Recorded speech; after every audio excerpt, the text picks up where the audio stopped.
Apple released the superfecta of updates today. macOS Sierra 10.121.1, 10.12.1. It improves stability, compatibility, and security. iOS 10.1 offers the much anticipated portrait mode for iPhone 7 Plus users, which simulates shallow depth of field photos taken by a DSLR. I got a couple of those. I took one of Leo and Jason that I think turned out okay. It's still in beta, so it's not perfect.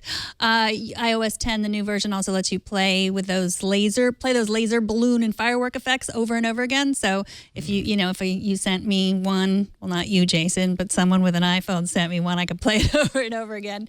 watchOS 3.1 finesses watchOS 3. That includes a bug that wasn't letting the Series 2 watch charge all the way. tvOS fixes bugs and improves security, allows you to use Siri to search YouTube.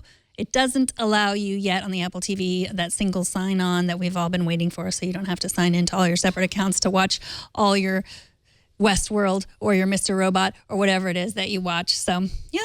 Megan, if I could, I would send you a laser balloon thing. Thank you. But I can't because I don't have an iPhone. So, what's your favorite thing? Is it portrait mode? Portrait mode, I think so far. I mean, that's why I got the iPhone 7. There's the picture that I took of Leo, and then there's also the one that I took of Jason there too, which it's the bokeh effect. So I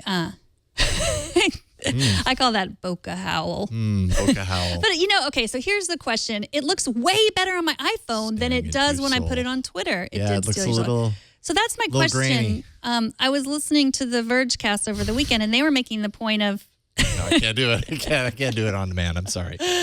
They made the point of like the difference between the Pixel camera and the iPhone 7 camera, and that these cameras are their photos are designed to look best on the device they were taken on, which makes sense when you think about it. But I had never heard of that because, my photos look amazing on here, but then when I put them on something else, so like the Pixel has different features also that are, I guess, designed to look better when you're looking at them on a Pixel. Well, I mean, no matter what, like when you're talking about just that aspect alone, pixel density on a screen that size versus on, some people are watching this on their 40-inch television or their 52-inch television. So any photo, I think, unless it's like insanely high res, is just going to look not as good on the larger screen as it does on that smaller screen. But you're right. Like we saw it on the screen on your phone. We're like, wow, that looks actually really good. And then when you posted it to Twitter, we're like, wait a minute, where did all that noise come from? Yeah. But maybe it's a beta thing. I don't know. Or maybe I'm just that pixelated in real life. And you're not. I'm learning that now.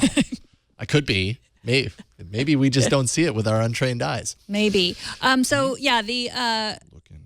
And Leo's picture was taken on the iOS Today set, so it had all like his lighting and stuff, where yours was just taken under those fluorescent lights that are so gross in our office. That's the next frontier. Make a default camera that looks good in like bland office lighting, right? And I think we'll all be super happy, right? Because the background was your cubicle and it fuzzed it all out, so you couldn't see. So it might have, I don't know. tvOS, if you're interested in that, Leo and I talked about that at length on iOS Today. You can download that. twit.tv/iOS.